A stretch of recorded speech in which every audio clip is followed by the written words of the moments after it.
Thank you very much. Appreciate it. Back at you. Hold it. Keep it. Rock it. Put it in your pocket. All right, well, I'm glad. See, you're happy. You're already in a good mood. I've been watching you dance. Good dancers. Really good dancers. You, sir, you were fantastic in the black sweater. Yeah, you were good. Was it you? Good. You're having fun, and that's the most important thing, because with this show, what I really, really try to do, seriously, with two things with this show, I want to make you laugh every day. When you turn this on, I want you to feel good for 2 hours, so an hour after you're still feeling it. And if you're not feeling it an hour after, you're not watching it right. Read the directions. So I want you to laugh, and I want you to learn something. At some point during that, I hope I go, oh, so you're at home going, I had no idea. So, because there's nothing more important in life than laughing and learning, I think.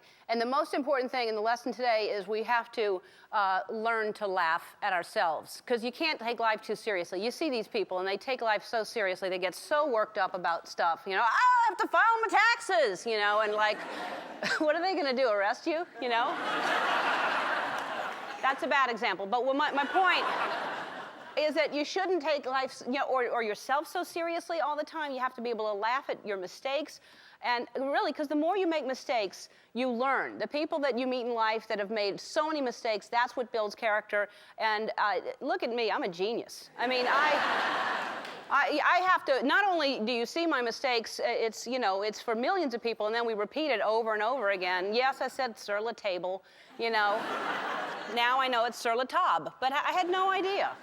But anyway, I have a job that I can laugh at myself, and if I make a mistake, it's not that serious. And there are a lot of jobs, I understand, you're watching me going, you know, I don't have that kind of luxury, because there are people, you know, that, like, all of a sudden you're on a plane. This is your pilot speaking. I thought we were going to Chicago. I have now learned we were supposed to be going to sunny Puerto Vallarta. But if you think about it, it's pretty funny. Anybody? Nobody. All right. Nobody's going to care if you're a pilot trying to be funny. But if you have a serious job like those guys, the guards in front of Buckingham Palace, they're the beefeaters, they're called. They don't ever smile, ever. And, I mean, if they drank some beefeater, I believe that they would learn to lighten up a tiny bit. And it would put the royal family in danger, but it would make the day more enjoyable for them, I would think. Just the hats are silly. Someone should point that out to them. But the point is, you shouldn't take things too seriously, no matter what you do, unless you're a surgeon and you're operating on me. Then I believe you should take your. But if you're my surgeon and you want to make me laugh when the job is done, 2 words: puppet show. I really, because you got the gloves on and everything. You could, you know. I'm a comedian, which I don't know if you knew that, but I'm a comedian, and. So I'm funny sometimes, but then sometimes I'm really serious. And it's hard because I'm a comedian. People think I'm always trying to be funny. So it's hard for me to be serious sometimes when I'm saying, you know, like, could you please help me? I have a flat tire. You know, it's like, how flat is it? You're hysterical. All right, bye. Thank you for not stopping.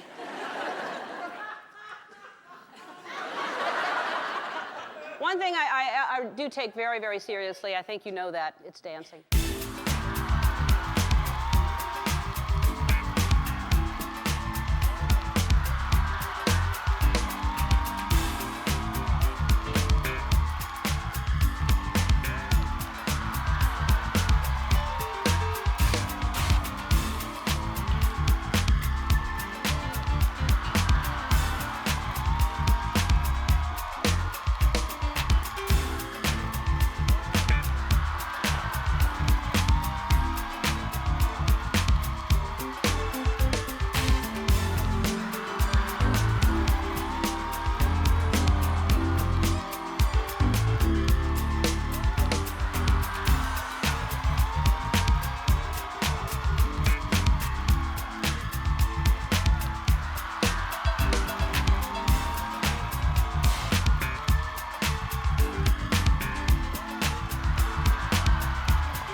especially nice-looking group of people today. I don't know how it happens, just all of you at once, because sometimes it's never half and half. It's either all ugly or all good-looking.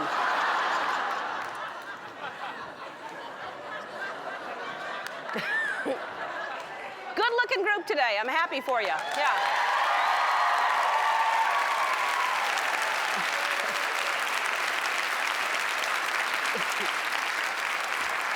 Now, there are people at home going, I've been to a taping, I wonder if I was ugly. We haven't had an ugly. All right, well, you're in a good mood. I'm happy you're here on a good day. Make no mistake about it. We have a great show. I love her. She's a friend. She's hilarious. Emma Thompson is here. Emma Thompson, right there. She has a new movie, Nanny McPhee. Not only is she starring in Nanny McPhee, she also wrote the screenplay, which is easier to learn your lines that way. That's actually the best way to do a movie. If you're thinking about doing one, write it. And also, you remember him from LA Law, Blair Underwood.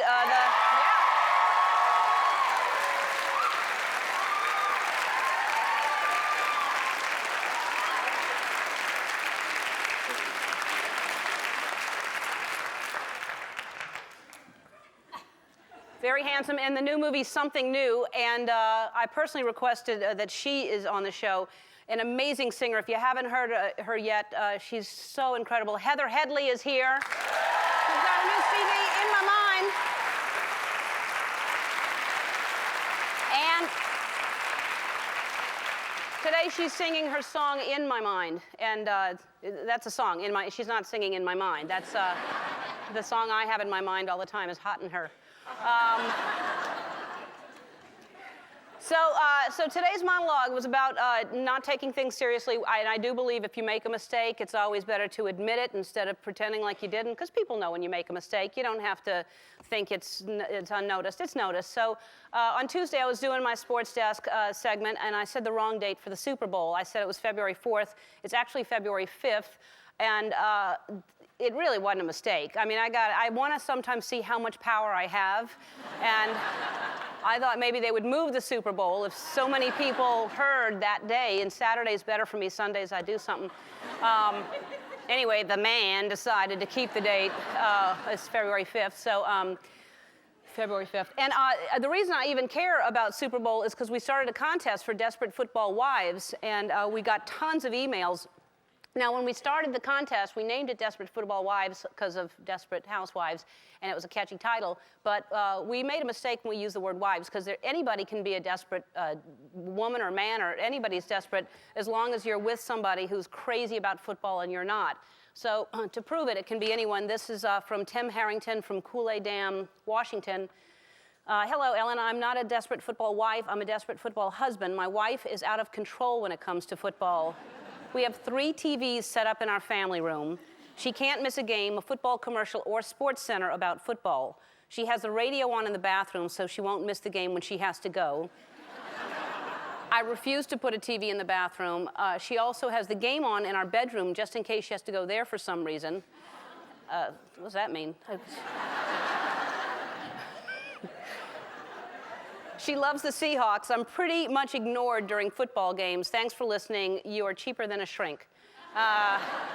You don't know that. All right, here's a picture that he sent in. This is their living room.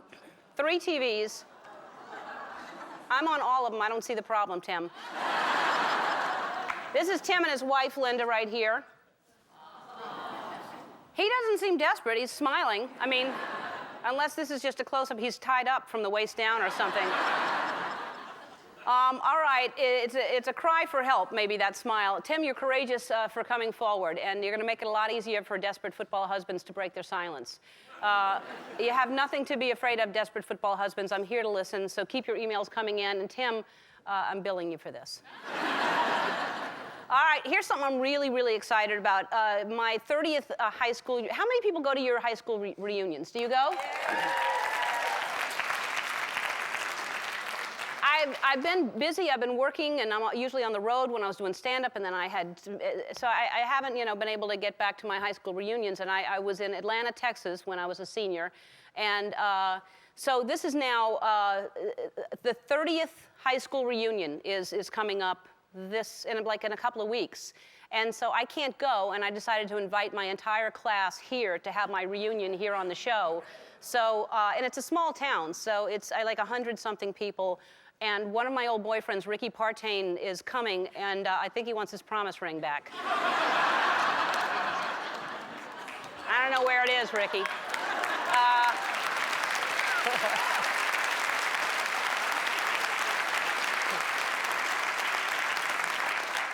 So it's really going to be fun to see all these people because I haven't seen them since I left in 1976. So it's a very special episode of Ellen that you do not want to miss.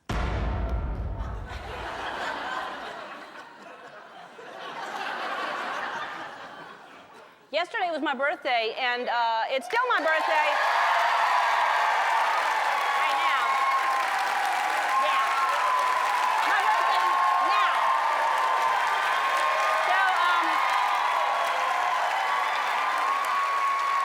So, did you see the show yesterday? Did y'all get a chance to see it? Exciting.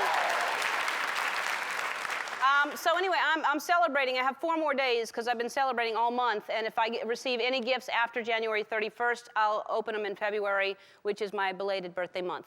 And I had such a great show yesterday. I feel like I am the luckiest person on this earth. I can't believe how many amazing people I'm surrounded by. And I just love everybody on the show for putting a show together like that. And everybody who sent me in some special birthday greetings, they kept them as a surprise, so I saw them when you saw them. And so I want to thank Mariah Carey, the cast of 2.5 Men, Charlie Sheen, John Cryer, Angus T. Jones.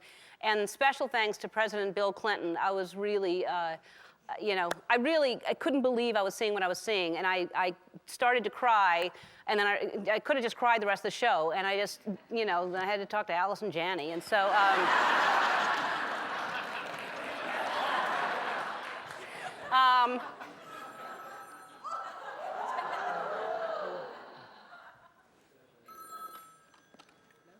Hello? Hey, boo. Who's this? It's me. Justin? It's Justin Timberlake.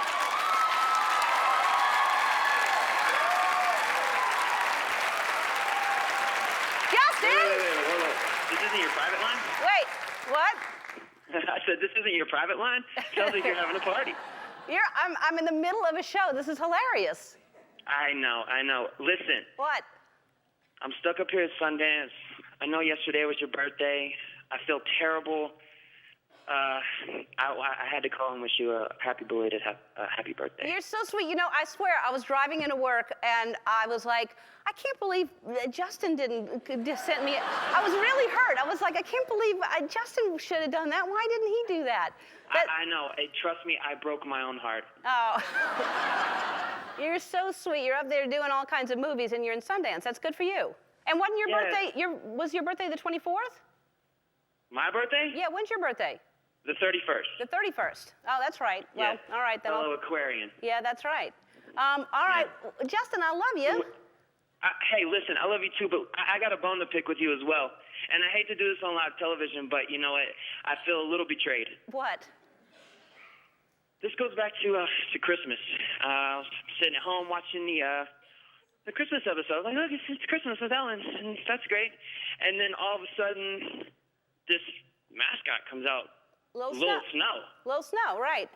Yeah, well, I don't know if you remember. I mean, it was only a year before, but I was Big Jen. You were Big Jen, right. Yeah, well, I just don't know what happened because I thought that I did everything that you asked, and I still keep up the job on the weekends. I mean, Daddy needs new shoes, but yeah. I mean... Yeah, well, the truth of the matter is, Big Jen could kick Little Snow's. Oh. Them's fighting words. Little Snow is going to be very upset to hear that. Well, you know what? I don't care. You can pass it on. I'm ready. All right. Tell Little Snow to meet me in Sundance. All right, Little Snow. I bet Little Snow is in Sundance right now. I sound like the anti-gangster, by the way. I just can't pull that off. Justin, are you home for your birthday, or are you still there? I'll be at home for my birthday, so come see me. All right, I'm going to call you, and I'm going to come see you. Okay. You're sweet for calling. Thank you. I miss you. Bye, everybody. Bye. Bye. That's cute. That's cute. I swear. I swear, on the way in, I was driving in, and I was like, I can't believe that Justin didn't call or he didn't send anything. That's sweet. All right. So later on, I guess we couldn't fit everything in the show yesterday, so we have some more birthday greetings, right, that you're going to show me that I haven't seen. So that's later on in the show. Don't go away. When we come back, Emma Thompson's going to be sitting right there. Our first guest is the only person ever to win the Academy Award for both acting and writing. She's put both of those talents to work in her new movie, Nanny McPhee. Take a look. Please welcome back Emma Thompson.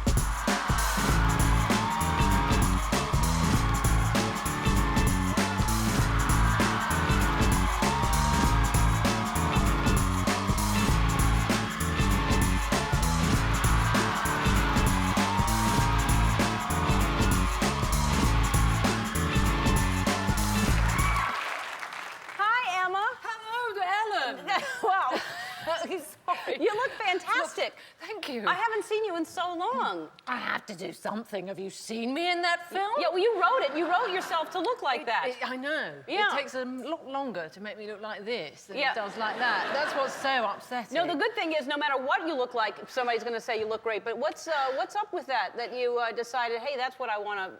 Was it a lot of makeup to do, or no? No, it was only an hour. It was terribly upsetting. I said, you can't have finished already, surely. It must have been fun to play with that one tooth right there, too. No, but quite odd times they're talking like that. I'll go and make that I look at all. And it was awful for the crew as well, because I had to, you know, if you look, she's all crunked up on her cheeks like that. And then there's this big plate with the tooth on things. So at the end of every shot, where I was playing her right at the beginning, there was this awful kind of alien-like moment when someone would bring a bowl, and I would get out of this whole sort of saliva-laden dentures would come out into this bowl, you know, and then they would be taken away and cleaned, and then I would eat something, or, you know, and then I would put them back in. And this happened several times a day, you know. And then I would forget that I was in this makeup, and someone good-looking would come on the set, and I would try and flirt with them. The whole thing was completely tragic. That actually must have been hilarious, to try to act like... Because your eyes are looking one way, and your face is looking a totally different way. And why are you flirting with people? Don't you have a boyfriend, or aren't you married, or something like that? Yeah, you know, something, whatever. I don't know. Oh, God, he's there! Yeah. Yes, that is indeed my glorious husband. Now, and my glorious daughter. and your daughter, who I can't believe how big she is. Gaia. And how old is she now? She's 6. Uh-huh. Yeah. Now, does she want to do this? When she sees kids acting in the movie, does she look at that and go, I want to do that? I don't know about that. All I know is that she does come into the bedroom in the morning and sell us tickets for shows in her bedroom later on that evening. So maybe she's going to go in. I don't know. But she's very... I mean, this is a case in point. Because look at her. She's like, I'm here... Yes, hello. Yeah. No, she's... And my husband was trying to protect her from the photographers until suddenly he found her standing in front of them just... Alone? And every time she came on set, it was hysterical. She would rush past me, yeah, hi, Mum, and go straight to one of the makeup ladies, sit down and say, you know, could you do my makeup? And she would come in looking like my daughter and leave looking like Joan Crawford. I'm not kidding. And then go and flirt with Thomas Sangster, who plays Simon.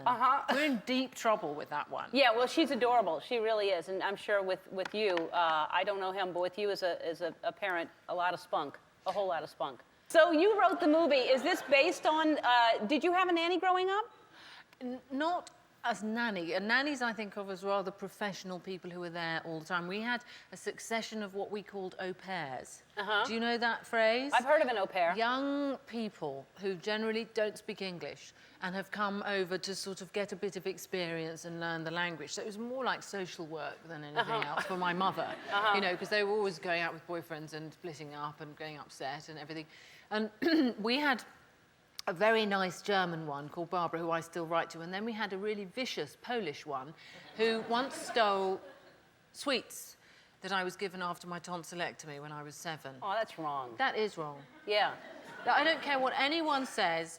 You don't steal a 7-year-old's Meltis Newberry fruits after she's just had her tonsils out. Ever. So I got up, I took my sister, I made some Marmite sandwiches, I left home. Good for you. Where'd you go? Thank you. That's right. I went round the corner. Uh-huh. And we sat behind a tree and we ate the sandwiches. And then we went home. And then you came back? Yeah. So that was your version of running away, 7 years old? That's right. But you must have been in pain, though, if you just had your tonsils out. I know, and I made Rivita. Can you imagine? It's that crisp bread stuff. Uh-huh. So I don't know if we know what Rivita is here. Okay, wait a minute. Some people are shaking their... Think of a crisp bread. Give me a name of a crisp bread. Rye crisps, yeah, exactly. Like those things that tear your throat open as you eat them. You were eating that? Yeah, that's how you lose weight. You're bleeding internally after you've eaten the crisp bread. Well, so you can't eat any more anyway. Well, that's why those things say, you know, makes you lose weight. I don't know what that has to do with running away when you're 7 and eating them, but anyway. It was the tonsils and the sore throat and... I got that part. Yeah, and then I went on to a sort of more like a stand-up style riff on the horrors of crisp bread and those things that are so rough. Yes. That they, you know, I'll explain it to you later. All right, after good. the show. I'm going to write some of it down. Okay, good.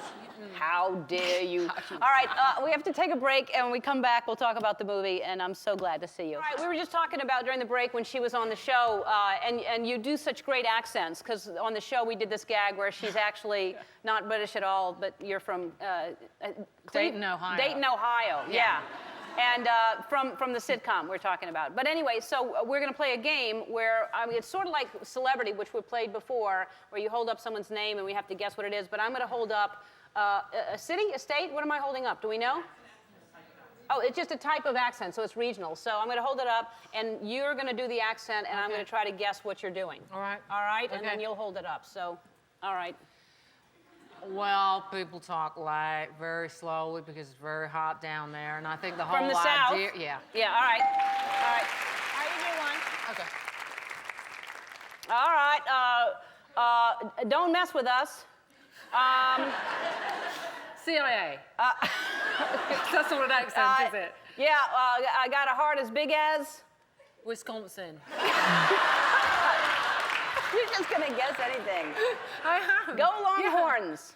Yeah. Oh, Utah. The president is from this place. Alabama. Texas. Texas? I'll do one more.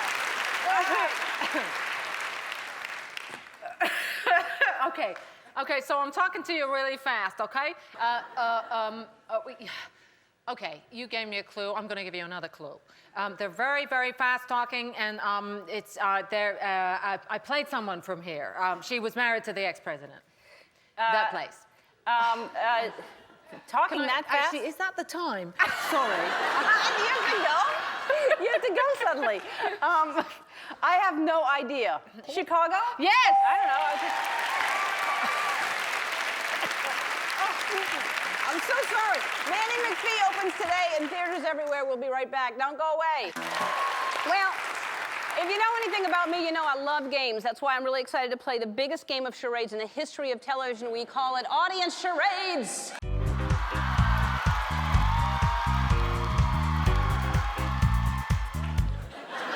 Usually we get to play with like 3 of our audience members, but that's about to change. In this game of charades, the entire audience is going to be acting out titles of movies, songs, books, or TV shows. And each time I guess correctly, you're going to hear a sound. And that's how you know to move on to the next clue. All right, let's show everybody the title that you'll be acting out. I cannot see it, obviously. Everybody stand up. All right. Go.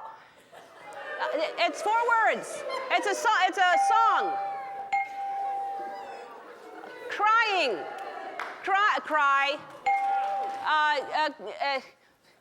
me.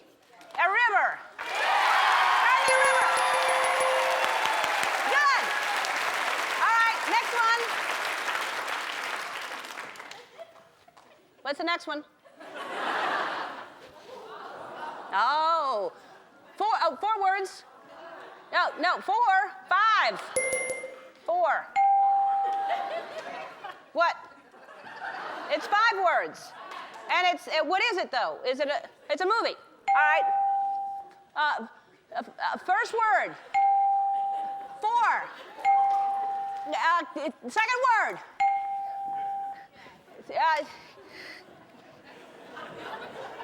Ring. Wedding. 4 weddings and a funeral. 1 more.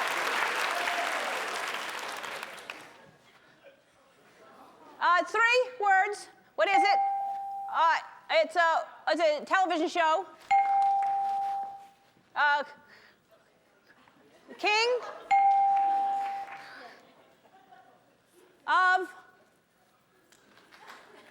Queens. King of Queens. And that's how you play audience charades. Tune in Monday when the whole audience plays Twister. We'll be right back with Blair Underwood. Our next guest rose to fame on the hit drama L.A. Law. His latest movie, Something New, opens in theaters next week. Take a look. Please welcome Blair Underwood.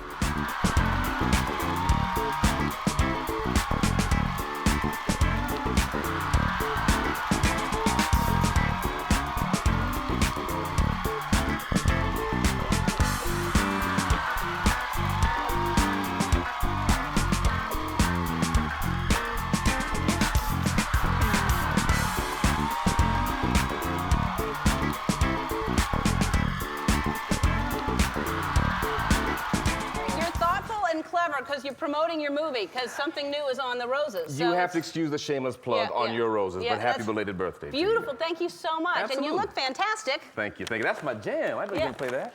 I love something good. I love Shaka. I like her. Yeah. All right. First I have to say, you know, my grandmother said a long time ago that whenever you have to bring a gift to ladies, bring flowers and diamonds. I don't have diamonds. Oh, okay. But I just wanted to say that because we love you so much, we wanted to make you an honorary sister for the day. I called the black community today. You know, we call each other every day, the black community. So we're all on the same page. See, you learned something. That's what I'm saying on this show. And you have so much love from everybody. Oh, well, so thanks. I just want to share that with you. I'm proud to be a sister. You are a sister from another mother. I'll be a sister every day. I will.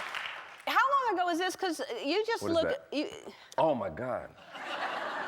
That. It's from 87 to 94. 87, LA yeah. Law, but because you look good. You look good there. Oh, thank you. You look good there. Thank you. I don't know what was going on with the hairdo at the time. It's kind of like a little pompadour Elvis wannabe type thing. It's nice, but I like it better like that. Okay, good. I like it a whole lot. That was your first break, right? Yeah, that was my break. first huge. I mean, I was 21 years old. I was just out of college. I was single and just getting crazy and having a good time. Yeah. And now you're a daddy and married. Now I'm a daddy and getting crazy with 3 babies. This is a cute family. You got an 8-year-old, 7-year-old, and a 4-year-old. Yeah. And Where do you guys find these pictures?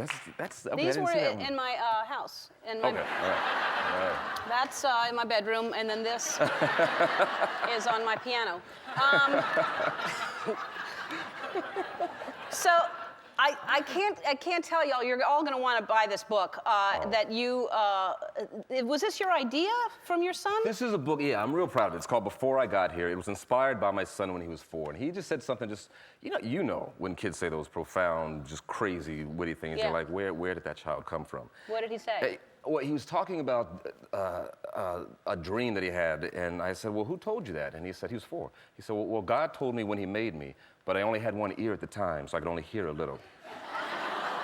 And I'm thinking I need to either return this child or write a book out of it. So, it's a compilation of stories from kids from all over the world, basically. It's incredible. I just have to read you some of this, because this actually applies to the monologue. My youngest son, Cameron, once asked me why grown-ups don't just stop working so hard all the time and play a little bit every day, since adults worry so much about grown-up stuff. His exact 4-year-old quote was, because when you play, you don't have to think very hard or worry. You have fun. And that's so simple, but so true. This is I have to put my glasses on, because this is incredible and it's full of stories like this. It'll make your hair stand up. One day, out of the blue, my 4-year-old daughter said, remember when I was in your belly and I didn't know what you were going to look like? A little shocked, I replied, yes, and I didn't know what you looked like yet either. With a wise tone of voice, she said, well, of course I recognized your voice. I just couldn't see you yet, but I already knew you from before. I chose you, you know. Yeah. And then, I mean, it's like there's some stories in here you can't believe. Since age 3, Paul said extraordinary things. Once I told him to put on his slippers, and he turned to me and replied, I'm tired of wearing slippers.